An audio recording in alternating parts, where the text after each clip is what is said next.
2-3 minggu ini kita bicarakan tentang the power of vision, yaitu berarti kuasa visi. Kenapa visi itu penting? Sebab pada mulainya saudara, pada saat Tuhan menciptakan langit dan bumi, saudara melihat di pasal 1 ayat 1 bahwa roh Allah melayang-layang, dan itu visi mulai terbentuk saudara. Saat roh Allah melayang-layang di muka bumi, dia mulai melihat apa yang akan dijadikan di dalam firman Tuhan.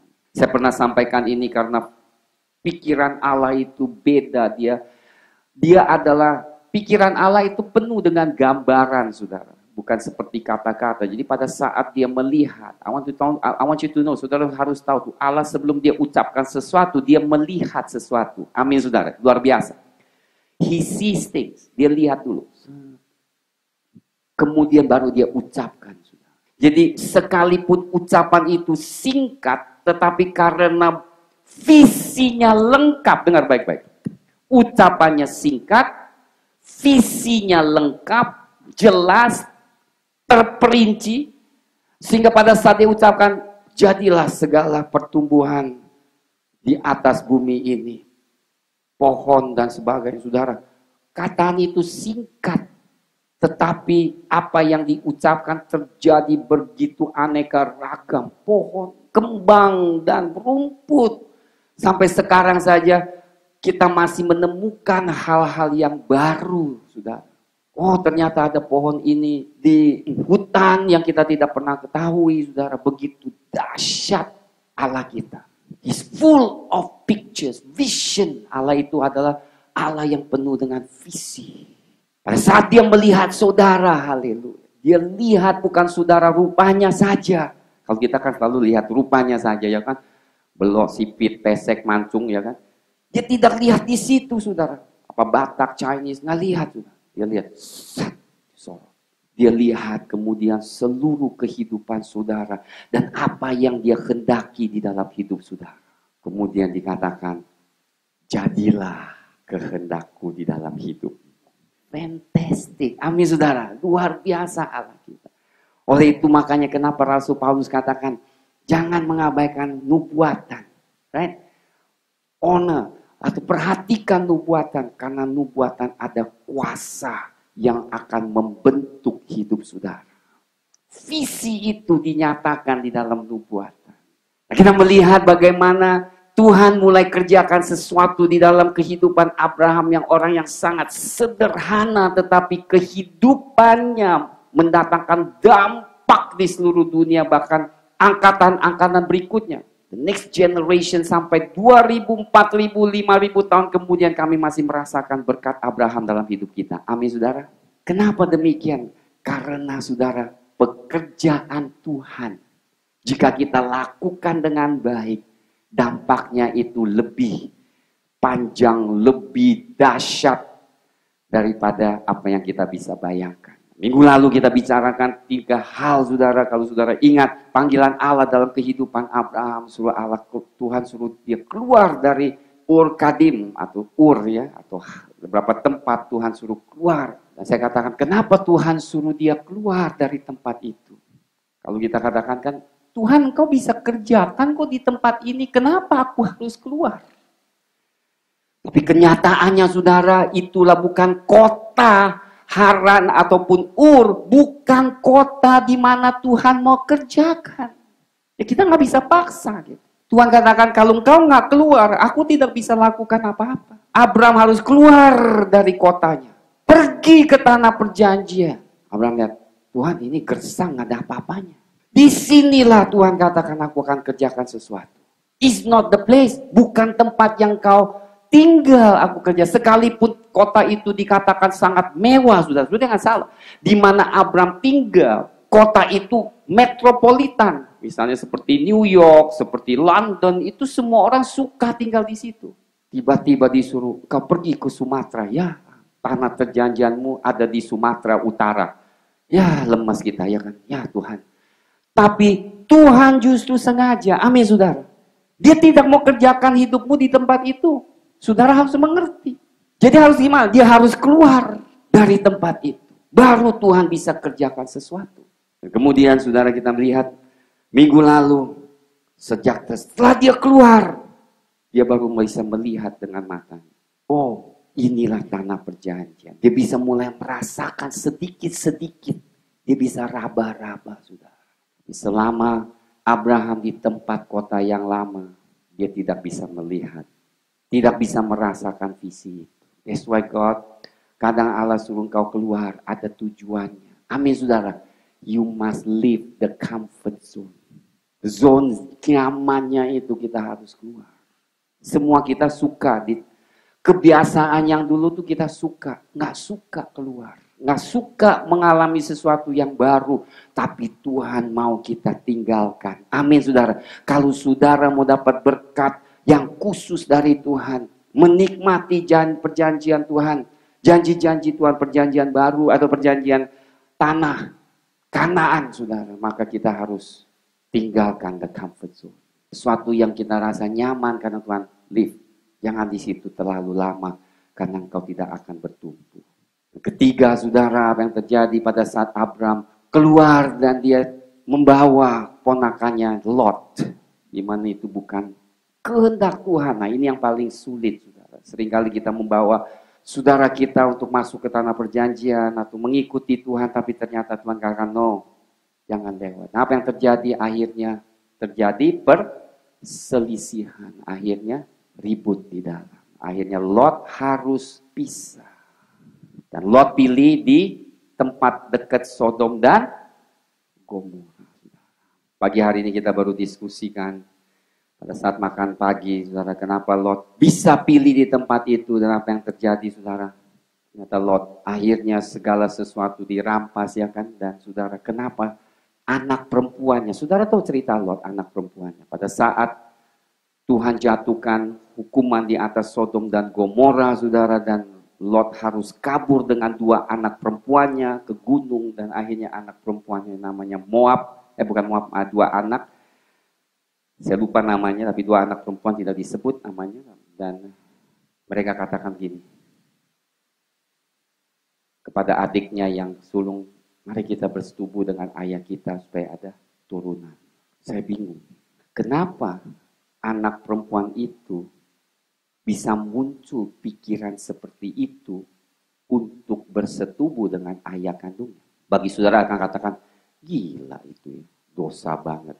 Tapi saudara dengar. Saya boleh katakan dengan pasti, dua anak perempuan ini tidak merasa salah atau dosa. Mereka tidak anggap itu salah, saudara. Benar, Pak? Benar. Kenapa? Dengar baik-baik. Karena mereka dibesarkan di kebudayaan yang tidak mengenal perintah Allah. Yang tidak bisa membedakan yang benar dan yang salah. Bukankah Yunus, waktu Tuhan utus dia untuk kabarkan pertobatan, ingat? Apa yang Tuhan katakan? Mereka tidak tahu. Tuhan katakan kepada Yunus, orang Niniwe ini tidak tahu kanan dan kiri. Tidak tahu benar dan salah. Sehingga mereka lakukan hal yang, karena mereka tidak tahu apa yang benar dan yang salah. Akhirnya mereka timbul suatu pikiran yang salah. Bagi mereka nggak salah, saudara. Makanya saudara, kenapa kita perlu firman sebagai pimpinan dalam hidup kita? Karena seringkali, dengar baik-baik, ya mungkin kita nggak seperti anaknya Lot untuk bersetubuh dengan ayahnya. Tapi banyak hal yang kita lakukan bertentangan dengan firman. Kita anggap oke kok. Kita anggap benar. Sekarang saudara bisa bilang, anak Lot nggak benar. Tapi saya katakan, bagi mereka, mereka tidak anggap itu benar atau salah. Oleh sebab itu, saudara, kita harus mengenal sekali firman Tuhan. Kalau itu salah, berarti salah. Bagaimana saudara bisa tahu salah atau benar? Dari firman Tuhan. Saudara, menurut Pastor Dan yang ceritakan kepada kami, kasih suatu penglihatan, menyedihkan. Pada saat anak-anak Lot membutuhkan kepuasan seksual, ayahnya harus memenuhi. Saudara bisa bayangkan nggak? Saya tahu saudara tidak bisa bayangkan. Ih, gila ya. Tapi kenyataan demikian. Karena kebudayaan di Sodom dan Gomora adalah kebudayaan yang tidak berdasarkan firman. Tidak ada salah dan benar. Buktinya mereka adalah satu kota. Dengan satu kota adalah homoseksual. Dikatakan pada saat malaikat Tuhan masuk ke kota itu mau menyelamatkan Lot. Saudara tahu apa yang terjadi? Semua pria, nggak besar, nggak kecil, mereka menuntut bersetubuh dengan malaikat. Karena mereka anggap itu manusia. Sampai malaikat harus membutakan mereka. Dan kemudian diturunkan barang api yang memusnahkan. Dikatakan di Sodom dan Gomora di Israel masih menemukan batu-batu di mana kalau dibakar sedikit langsung keluar apinya. Saudara, Lot memilih tempat yang kelihatannya bagus di mata tetapi penuh, dekat dengan dosa yang Tuhan tidak senangkan. Pada mula-mulanya dia hanya memilih tempat yang agak jauh dari Sodom dan Gomora. Tetapi nggak lama mereka kesedot juga di dalam Sodom dan Gomora. 4, saudara, pada saat Tuhan berikan visi, bukan saja visi tentang duniawi, tetapi selalu ada visi surgawi yang ada di dalam. Mari kita melihat Kejadian 14. Kita melihat, saudara, setelah Sodom, setelah Abram menolong, rescue Lot keluar, saudara, dan dia menang atas raja-raja karena semua miliknya. Mari kita lihat harta benda Sodom dan Gomora ayat 11. Segala harta benda Sodom dan Gomora beserta segala bahan makanan dirampas musuh. Lalu mereka pergi. Nah, ayat 12 dikatakan juga Lot anak saudara Abram beserta harta bendanya dibawa musuh. Lalu mereka pergi sebab Lot itu diam di Sodom. Kemudian datanglah seorang pelarian dan menceritakan hal ini kepada Abram, orang Ibrani itu yang tinggal dekat pohon-pohon Tarbantin, kepunyaan Mamre, orang Amori itu, saudara Eskol dan Aner, yakni teman-teman sekutu Abram. Kemudian Abram menggerakkan 318 orang banyaknya, dan mereka berperangi dengan raja-raja dan Lot pun diselamatkan. Yang luar biasanya, saudara, yang terjadi. Lihat, saudara, Tuhan. Visi itu membutuhkan suatu consecration, suatu pemberian kehidupan saudara yang seutuhnya. Memisahkan kehidupan saudara hanya untuk Tuhan. Lihat apa yang terjadi. Ayat 21 kita baca. Berkatalah raja Sodom itu kepada Abram, berikanlah kepadaku orang-orang itu, ambillah untukmu harta benda itu. Harta benda itu sebenarnya milik Sodom dan Gomora, milik orang mereka yang diambil oleh musuh-musuh. Tetapi pada saat Abraham mengalahkan musuh-musuh itu, tentu haknya, hak siapa? Hak Abraham, ya kan? Dia sudah mengalahkan musuh, dia banyak harta. Sodom juga tahu, raja Sodom ini katakan, ambillah, emang ini milikmu. Engkau berhak terima semua harta-harta itu. Tetapi luar biasanya Abraham bukan orang yang serakah, yang dia tahu, saudara. Apa dia katakan? Ayat 22. Tetapi kata Abram kepada raja negeri Sodom itu, aku bersumpah demi Tuhan Allah yang maha tinggi, pencipta langit dan bumi, aku tidak akan mengambil apa-apa dari kepunyaanmu. Aku tidak mau ambil apa-apa kepunyaanmu. Sepotong benang atau tali kasut pun tidak, supaya engkau jangan dapat berkata, aku telah membuat Abram menjadi kaya.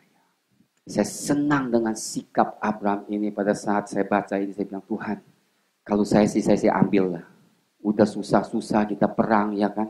Udah mau mengalahkan musuh. Ini hak saya lah. Tentu saya akan ambil, apalagi udah disuruh. Dengar, saudara, kalau Abraham ambil salah atau tidak? Gak salah. Jangan salah, saudara. Dia ambil, Tuhan juga gak marah. Dosa enggak? Enggak dosa. Emang haknya dia. Tapi karena dia seorang hamba Tuhan, dia ada pikiran dia sendiri. Dia mau menghormati Tuhan. Dia tidak mau perbuatan ini akan menjelekkan, merusakkan namanya atau nama Tuhan. Dia nggak mau, saudara. Kalau kita kan beda. Asal dapat dikasih ambil, ya kan? Wah, puji Tuhan, Tuhan berkati, kesaksian di mimbar, Tuhan berkati, gue dapat mobil, ya kan? Tapi Abraham kata apa? Dikatakan sekali-kali tidak. Kenapa? Kalau aku, jangan sekali hanya apa yang telah dimakan oleh bujang ini dan juga, maaf, dikatakan engkau jangan dapat berkata, aku telah membuat Abraham menjadi kaya. Dia tidak mau nantinya kalau dia kaya, orang bilang, oh gara-gara dia ambil tuh harta dari Sodom. No, no, no. Dia hanya bilang, kalau aku kaya, biarlah Tuhan yang menjadikanku kaya. Kalau aku diberkati, biarlah hanya Tuhan yang memberkati, bukan orang lain. That is the quality, itu adalah kualitas rohani yang sangat luar biasa. Yang mungkin kita saat ini nggak begitu menekankan, but this is the value, this is spirituality. Ini adalah rohani. Dan apa yang terjadi berikutnya? Saya tahu karena kita tidak mengkaitkan pasal 14 sampai 15 karena kita dipisahkan dengan pasal 14 15, tapi saya mau kasih tahu Saudara, Alkitab sebenarnya nggak dipisahkan pasal dan ayat. Ceritanya ini menyambung. Amin Saudara? Disambung. Apa yang terjadi? Setelah itu lihat pasal 15 ayat 1. Kemudian datanglah firman Tuhan kepada Abraham dalam suatu penglihatan. Kita lihat visi. Janganlah takut Abraham, akulah perisaimu, upamu akan sangat besar. Menolak harta Sodom, menerima berkat yang datang dari Tuhan. Yang mana yang saudara mau pilih? Kenapa Allah tidak menyatakan ini sebelumnya? Dengar, kenapa Allah tidak menyatakan ini? Berarti tindakan kita Allah responi. Kadang kita yang bertindak, yang berkenan, Allah menanggapi. That's called a step of faith. Sesuatu yang dia lakukan Tuhan begini. Misalnya kita kan kalau lagi jalan nih, ya di mobil, di pinggir jalan. Biasanya mobil di pinggir jalan mobil apa? Kijang, Avanza, ya kan nggak menarik. Tiba-tiba Lamborghini lewat. Syuk! Lamborghini, warna-warna orange. Nah, perbuatan kita sama. Kadang-kadang Allah melihat semua jemaatnya ya biasa-biasa. Allah tenang-tenang aja. Ada satu tindakan saudara yang sangat luar biasa di mata Tuhan. Tiba-tiba Allah bilang, ini Abraham gue mesti perhatikan dia. Karena dia menolak kekayaan Sodom demi aku akan berkati dia. Ada amin saudara. Saudara kalau Allah yang memperhatikan saudara, that's a big deal. Itu hal yang luar biasa. Bayangkan donatur yang besar di Indonesia yang melakukan semua sosial yang baik di Indonesia diperhatikan oleh Bapak Presiden kita, ya kan Jokowi. Oh ini orang melakukan yang baik buat bangsa. Ya kan? Dari sekian jumlah warga negara Indonesia, dia lakukan sesuatu membawa perhatian bagi pemimpin bangsa kita. Apalagi Allah. Your action caught his attention. Bahasa Indonesianya, tingkah laku saudara menarik perhatian dia. Tingkah laku saudara menarik perhatian Allah. Kenapa saya mau sampaikan hal ini? Saya mau saudara tuh bisa terinspirasi dengan kehidupan Abraham. Kemudian apa yang terjadi? Lihat ayat 5, ayat 3 maaf. Lalu kata Abraham, engkau tidak memberikan kepadaku keturunan sehingga seorang hambaku nanti menjadi ahli warisku. Sampai saat ini sekalipun Abraham setia, tetapi janji Tuhan yang paling penting belum digenapi. Apa janji Tuhan? Sebab semua yang Tuhan nubuatkan bicara tentang keturunannya. Tapi Abraham satu keturunan pun gak ada. Tuhan ngomongnya keturunanmu. Abraham bilang, Pak Tuhan, kayaknya lu lupa deh ya. Gue sekarang anak aja gak ada. Apakah Tuhan lupa? Tuhan tidak. Luar biasa. Apakah Tuhan lupa saudara? Tuhan tidak pernah lupa akan saudara. Lihat apa yang Tuhan lakukan. Tetapi datanglah firman Tuhan kepadanya demikian. Orang ini tidak akan menjadi ahli warismu, melainkan anak kandungmu. Dialah yang akan menjadi ahli warismu. Lalu Tuhan membawa Abraham keluar serta berfirman. Coba lihat ke langit. Siapa yang bawa dia keluar? Gimana bawa dia keluar? Dia pimpin. Dia pegang tangan Abraham. Yuk keluar yuk lihat. Tuhan sendiri pegang tangannya. Bintang-bintang. Hitunglah bintang-bintang jika engkau dapat menghitungnya. Visi yang Tuhan berikan bukan saja di bumi, melainkan di surga. Keturunan Abraham bukan saja anak Abraham keturunan secara fisik. Kita adalah keturunan rohani bintang-bintang. Pasir adalah keturunan Abraham. Orang Israel keturunan Abraham. Secara jasmani. Bintang adalah keturunan Abraham. Kalau saudara dan saya sekarang berkat dari Tuhan Yesus, itu juga karena Abraham. Perbuatan Abraham yang setia, saudara. Hanya pada saat Abraham seluruhnya, saudara dengar baik-baik. Pertama sebelum Tuhan memberikan janjinya yang lebih besar, yang pertama dia akan melihat apakah Abraham sanggup meninggalkan yang duniawi, yang dari Sodom, bisa diserahkan kepada Tuhan sebelum Tuhan berikan yang lebih besar. Are you able? Apakah saudara bisa lepaskan yang Tuhan mau, kemudian terima yang lebih besar? Seringkali kita akan pegang yang kecil. Tuhan bilang, ayo itu berikan ke saya. Yang dari Sodom. Saudara katakan, ya ini memang milik aku. Tuhan bilang, memang itu hak kamu. Kamu boleh simpen, gak apa-apa. Tapi aku mau, kau boleh kasih gak?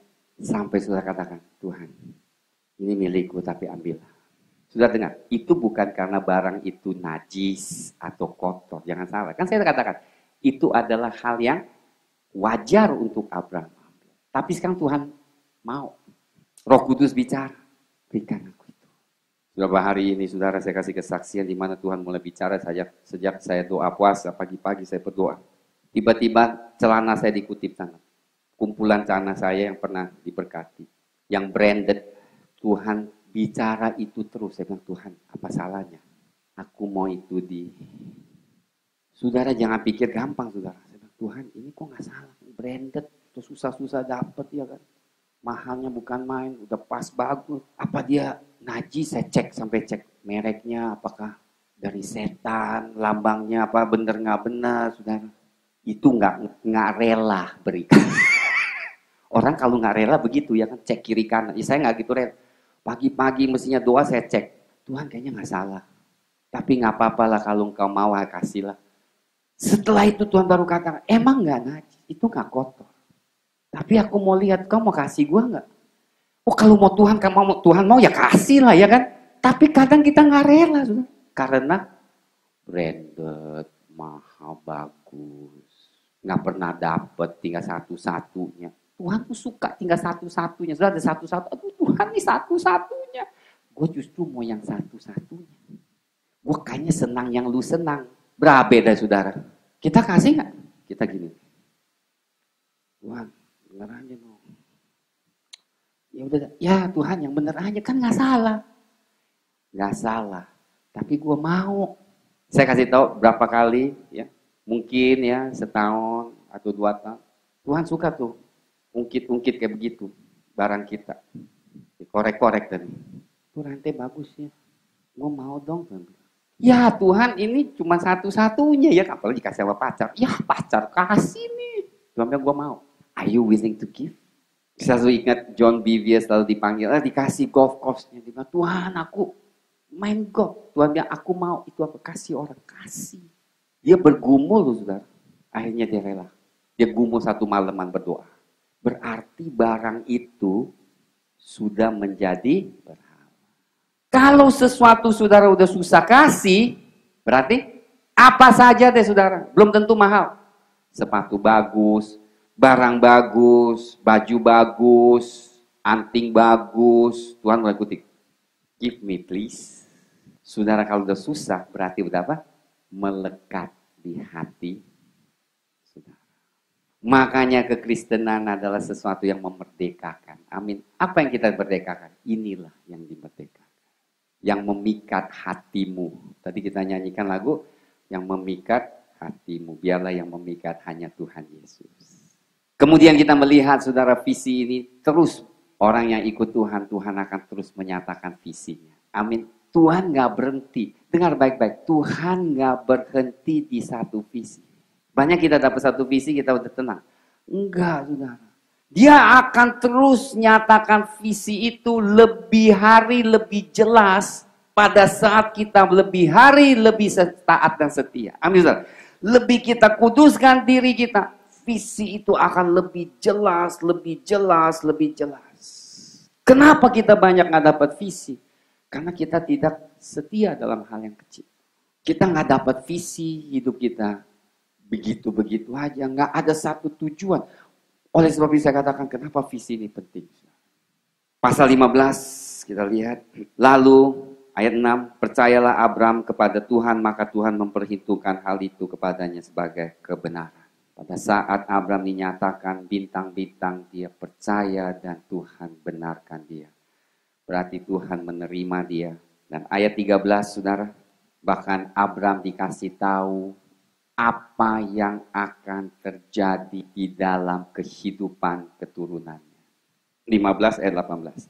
Pada hari itulah Tuhan mengadakan perjanjian dengan Abram serta berfirman, kepada keturunanmu lah kuberikan negeri ini mulai dari sungai Mesir sampai ke sungai yang besar itu, sungai Efrat. Visi itu semakin jelas, ada boundary-nya, ada batasnya, dia mulai melihat. Berarti tanah perjanjian itu Abraham sekarang udah melihat, oh bukan apa yang dia rambah, tetapi dia udah melihat, oh dari sini sampai sini, sampai sini, sampai sini, ini adalah yang Tuhan akan berkati. 15, 13, 14, ketahuilah dengan sesungguhnya bahwa keturunanmu akan menjadi orang asing dalam suatu negeri yang bukan kepunyaan mereka, dan bahwa mereka akan diperbudak dan dianiaya. Berapa lama? 400 tahun lamanya.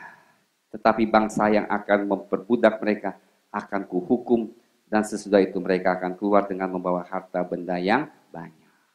Tuhan menyatakan apa yang akan terjadi dalam keturunannya. Dan Tuhan berjanji bahwa mereka akan dilepaskan. Haleluya. Amin, saudara. Pada saat saudara berdoa dan melihat, mungkin saudara melihat apa yang akan terjadi di dalam hidup anak saudara, turunan, tapi Tuhan katakan jangan khawatir. Aku akan bebaskan mereka. Kenapa Tuhan bebaskan mereka? Karena Abraham ada perjanjian khusus dengan Tuhan. Saudara, ada perjanjian khusus dengan Tuhan secara pribadi adalah hal yang luar biasa. Jadi kita melihat, saudara, visi itu semakin jelas. Amin, saudara. Dan semakin nyata, bahkan Tuhan katakan apa yang akan terjadi. Dan benar, saudara, kita melihat nubuatan itu digenapi. Bahwa setelah Yusuf pergi ke Mesir, apa yang terjadi? Mereka tinggal di Mesir, nggak lama lagi mereka dijadikan budak di Mesir. Dan Tuhan pakai Musa membebaskan keturunan Abraham. Akhirnya pasal 21 kita melihat Tuhan memperhatikan Sarah, ayat 21, seperti yang difirmankannya, dan Tuhan melakukan kepada Sarah seperti yang dijanjikannya, maka mengandunglah Sarah, lalu ia melahirkan seorang anak laki-laki bagi Abraham dalam masa tuanya, pada waktu yang telah ditetapkan sesuai dengan firman Allah kepadanya. Abraham menamai anaknya yang baru lahir itu Ishak, yang dilahirkan Sarah baginya. Kemudian Abraham menyunat Ishak anak itu ketika berumur 8 hari, seperti yang diperintahkan Allah kepadanya. Adapun Abraham berumur berapa? 100 tahun ketika Ishak anaknya lahir. Dia keluar dari negerinya usia berapa? 75. Dia menantikan penggenapannya umur berapa? 25. Sudah jangan khawatir yang menantikan suami, nggak usah. Tuhan tahu, tapi siapa tahu sekalipun udah di 60, tiba-tiba seorang pria datang, haleluya, usianya 100 tahun. Tapi janji Tuhan pasti digenapi. Sekalipun lambat, tapi pasti digenapi. Saudara, ada beberapa unsur yang saya mau katakan. Yang pertama, visi Tuhan jika mau digenapi di dalam hidup, keluarlah dari zona nyaman itu, harus keluar. Kedua, kuduskan dirimu, pisahkan dari orang-orang seperti Lot. Mereka justru yang menghambat visi Tuhan terjadi dalam hidup. Ikut Tuhan butuh suatu ketekatan. Saat visi diberikan, kau harus percaya dan beriman. Yakobus pasal 1 ayat 5 dan 6. Sudah, saya mau saudara garis bawakan ini. Tetapi apabila di antara kamu ada yang kekurangan hikmat, hendaklah ia memintakan kepada Allah yang memberikan kepada semua orang dengan murah hati, dan dengan tidak membangkit-bangkit, maka hal itu akan diberikan kepadanya. Surat ini mengajarkan, kalau engkau kurang hikmat, karena hikmat ini paling penting di dunia ini, saudara. Menghadapi masalah butuh hikmat. Amin, saudara, bukan yang lain. Butuh apa? Hikmat. Seringkali kita kurang hikmat, saudara. Dan Tuhan katakan, kalau engkau butuh hikmat, minta kepada Tuhan, karena Tuhan akan memberikannya dengan murah hati. Berarti dia tidak akan, nanti dulu dah. Enggak, dia langsung berikan. Cuma ada satu kondisi, dengar ayat 6. Hendaklah ia memintanya dalam iman. Sama sekali jangan bimbang. Sebab orang yang bimbang atau hati yang bercabang dua, bimbang artinya ini atau ini ya, nggak bisa ambil keputusan. Sama dengan gelombang laut yang diombang-ambingkan kian kemari oleh angin. Orang yang demikian janganlah mengira bahwa ia akan menerima sesuatu dari Tuhan. Ayat 8. Sebab orang yang mendua hati tidak akan tenang dalam hidupnya. Bukan saja tidak tenang, lebih tepat adalah tidak stabil dalam hidupnya. Ikut sesuatu, saudara. Bagi saya jelas ini. Saya tidak mau bimbang. Sekalipun bimbang ikut datang. Tetapi setelah bimbang itu ambil keputusan yang tegas. Amin. Setelah ambil, tahan. Jangan udah gini, oh ya, kayaknya enggak ya. Dikatakan Tuhan, orang yang bercabang dua, hati yang bercabang dua, jangan harap terima sesuatu dari Tuhan. Berarti, dengar baik-baik, Tuhan tidak berkenan sikap umatnya yang bercabang dua. Saya rasa kita juga gak akan senang. Siapa yang pacaran yang mengalami hubungan segitiga. Bukan selingkuh lah, belum selingkuh belum. Cowok ini senang kamu, tapi senang juga yang lain. Cabang dua. Aku mau ini, dia baik. Kok lu sama dia? Gue juga sangat senang sama dia. Ya lu sama dia? Enggak, gue juga senang sama lu. Saudara, kalau ketemu seperti itu, tendanglah dia ke kolam renang. Gak perlu, saudara, orang kayak gitu. Karena dia gak mengasihi saudara, mencintai saudara. Betul kan? Nanti kalau kawin, dia masih senang yang itu. Berabe kita. Jangan bilang, oh kalau udah kawin gue tenang habis. Jangan tenang kalau orang mempunyai hati seperti itu. Saudara nggak tenang, gembala lebih susah hati. Jadi ajarin dulu, jangan sampai begitu. Supaya saya nggak bergumul dalam doa, saudara. Harus satu hati. Ada amin, saudara. Puji Tuhan. Istri saya satu. I'm her only man. Kalau kemana-mana, I'm the only man. Kan mantep rasanya kan, ya kan? Cia, ibu selalu damping, lihatnya mata tertuju kepada becek, cia, ya kan? Coba kalau dia jalan gitu, atau orang kan gini, matanya gini. Kita jalannya tenang nggak? Nggak tenang. Lu mesti lihat gua dong jalan gitu, shopping ke sini, ya kan? Nggak bisa, sudah.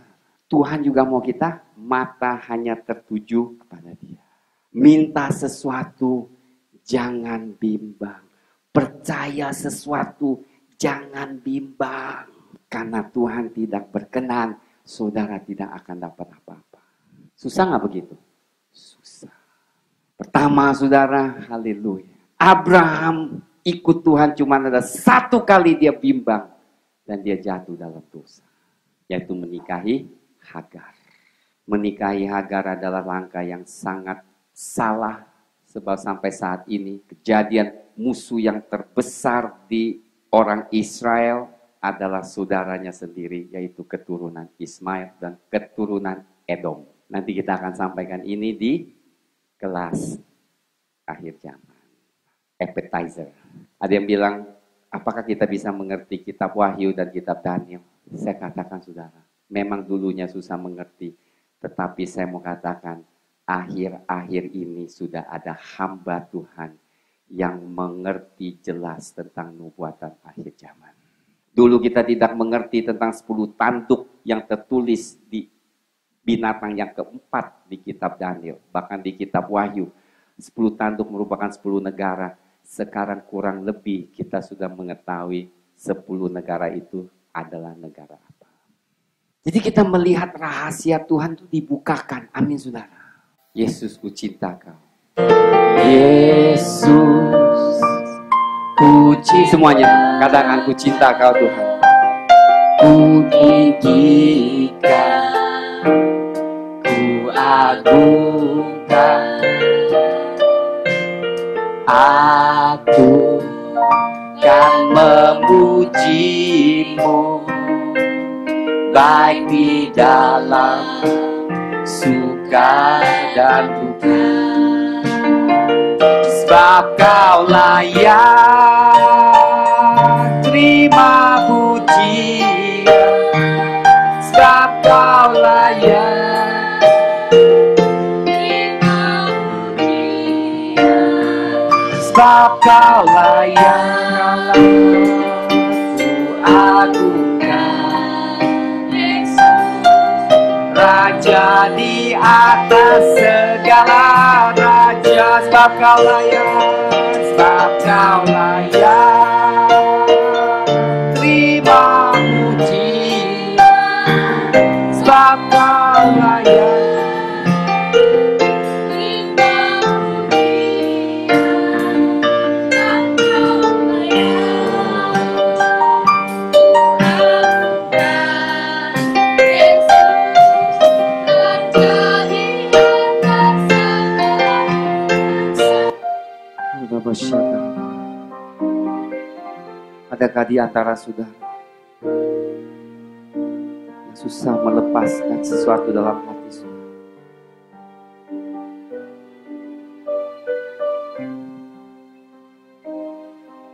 Pada saat Tuhan minta sesuatu tidak berarti dia minta barang dari saudara. Tapi kadang-kadang dia minta Tuhan lepaskan sesuatu yang memikat hatimu.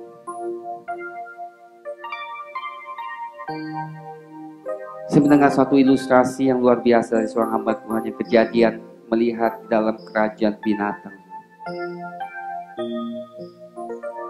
Dia katakan orang yang mau memburu monyet dikatakan sangat gampang, dibuat satu kotak dan di dalamnya ditaruh pisang. Dan tangan monyet itu bisa masuk mengambil pisang, tapi pas diambil pisang, tangannya nggak bisa keluar.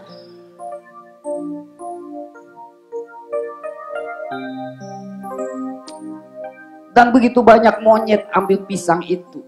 Mereka teriak, tapi nggak bisa keluar tangannya, terikat. Sebenarnya gampang banget untuk lepaskan. Tapi melihat kawannya dibunuh oleh orang yang memburu monyet-monyet, satu-satu dibunuh. Itu monyet teriak-teriak, wak, wak, wak, tapi nggak mau lepas tangannya.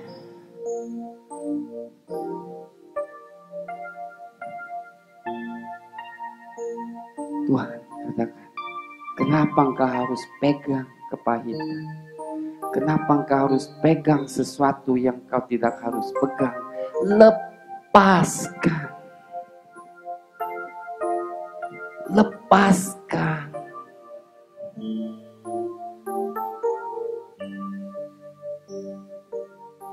Engkau pegang pisang itu. Saya tidak tahu pisang itu apa. Mungkin dalam hidupmu. Ketidakampunan, kekesalan, berhala. Gak bisa lepas. Tuhan, aku gak mau lepas. Tapi iblis sedang mau membunuhmu, membinasakan, mencuri sukacitamu, mencuri masa depanmu. Tapi kau gak bisa lepas. Kau pegang, kau teriak-teriak terus. Tuhan katakan bebaskan. Masih banyak pisang yang aku siapkan bagi engkau.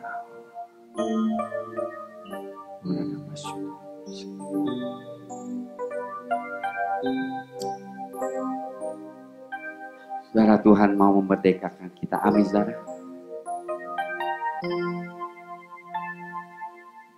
Apakah di antara saudara yang kata Tuhan, aku mau bebaskan? Terimalah, aku tidak mau. Aku tidak mau di dalam hatiku. Take it, God. Katakan, take it, God. Kalau saudara mau bebas, katakan, Tuhan ambil ini. Ambil ini pisang. Ambil ini kepahitan.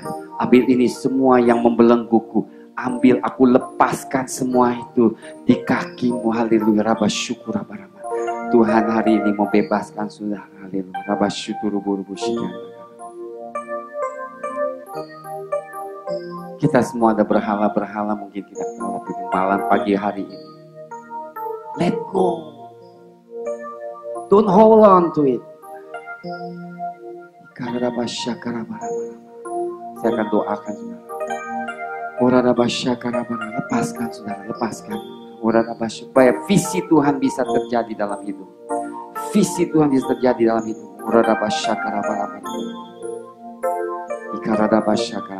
Yang saya punya, angkatlah tangan saudara.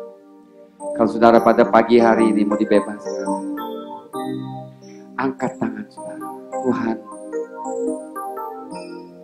jika rada basyata Tuhan kami doa. Saya melihat ada yang sakit hati sudah.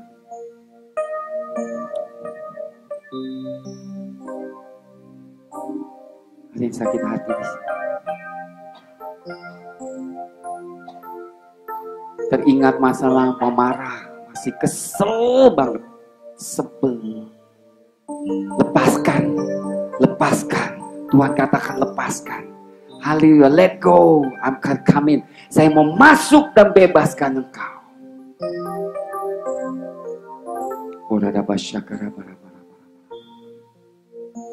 Terima kasih Tuhan. Kau lihat tangan-tangan yang terangkat Tuhan. Kami minta kasih karunia-Mu pada siang hari itu. Tuhan, saya tidak mau pegang yang tidak seharusnya aku pegang. Aku mau lepaskan. Katakan lepaskan. Let go. Gini. Tangan saudara terbuka. Aku lepaskan. Aku lepaskan. Katakan. Aku lepaskan. Katakan. Aku lepaskan. Aku lepaskan kepahitanku Tuhan. Aku lepaskan.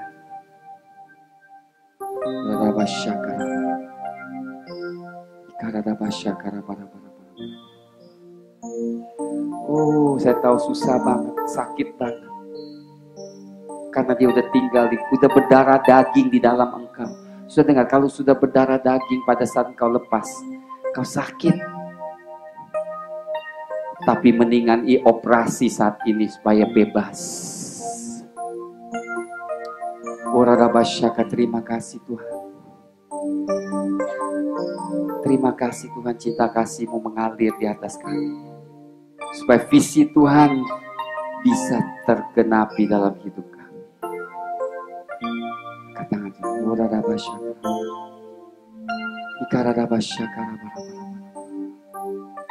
yes. Lift up your hands. Thank you Lord. Father, thank you Lord. In the mighty name of Jesus. Dalam nama Tuhan. Lepaskan. Lepaskan. Suami istri pegang tangan, lepaskan. Saya mau suami istri khususnya pegang tangan. Suami istri saya mau saudara fokus. Suami istri khusus. Ampuni. Ampuni suamimu, ampuni istri. Ampuni suami. Ampuni istri. Lepaskan kepahitannya. I let go. Katakan, lepaskan. Thank you Jesus, thank you Lord. Kalau suami saudara nggak ada di sini atau di mana, tetap sama saja, nggak ada orangnya, tetapi lepaskan di alam. Lepaskan siapa saja yang menyakiti orang tuamu, lepaskan.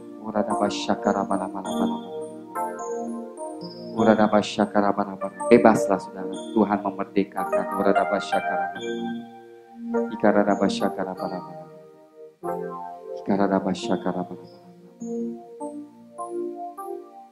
Oh, there's a love of God touching.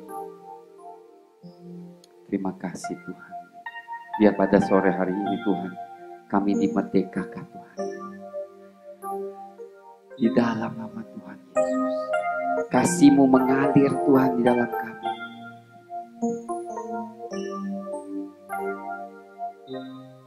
Kasih Kau touch.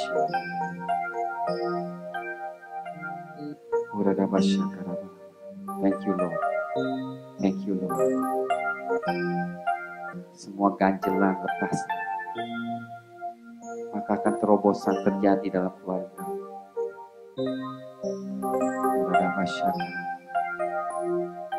Saudara, kita nggak ada yang sempurna termasuk saya.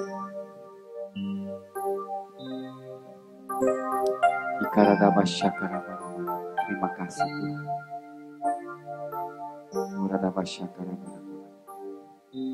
Hari ini saya mau doakan khusus, saudara nggak usah kemana-mana. I want to charge, beri perintah kepada suami dan istri. Suami dan istri khususnya pada pagi siang hari. Dengar, Tuhan yang menyatukan engkau, tidak ada yang memisahkan. Engkau adalah satu daging, you are one flesh. Tidak ada yang lebih dekat selain suamimu atau istrimu. Bukan orang tuamu, bukan saudaramu, tetapi suamimu dan istrimu. You are one flesh. Tuhan kata, engkau satu. You are not two, you are one. Jangan izinkan yang lain di luar suami dan istri yang bisa lebih dekat dengan engkau. God says, Tuhan mau engkau bersatu. Bersatu. Husband and wife. Karena berkat dan terobosan akan datang di atas.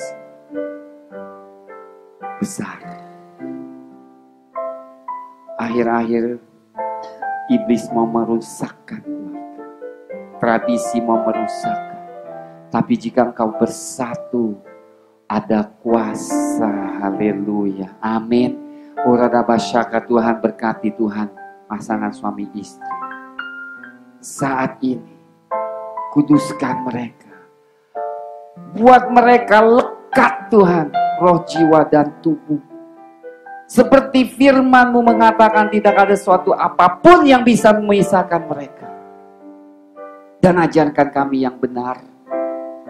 Firman-Mu benar. Yesus, Engkaulah kebenaran. Bless your people, Lord, this morning, this afternoon. In the mighty name of Jesus. Dalam nama Tuhan Yesus. Semua berkata, amin. Tuhan berkati.